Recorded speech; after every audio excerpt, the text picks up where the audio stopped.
မြစ်သားစမုံပေါက်မှာပါဒီမှာလဲသုံးပြီးဟိုးမှာနည်းနည်းတော့မဟုတ်ဘူးကားတွေရော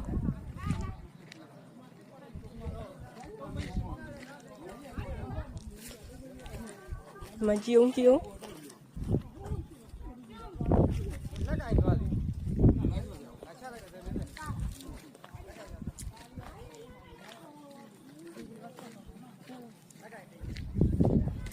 အိုးရေတွေကိုထွက်လို့ကြည့်အောင်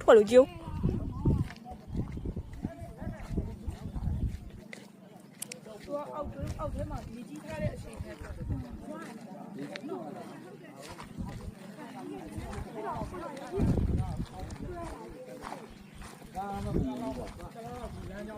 လားလောက်ကတော့ဟာဒီရစ်သားနဲ့ပြင်ဒီလမ်းကြောင်းတော့ယာယီပြိတ်မှာပါရောဒီနေထားတော့လောက်နဲ့ပြင်ဆင်ရမှာအနည်းဆုံးပြင်ဆင်ရမှာတ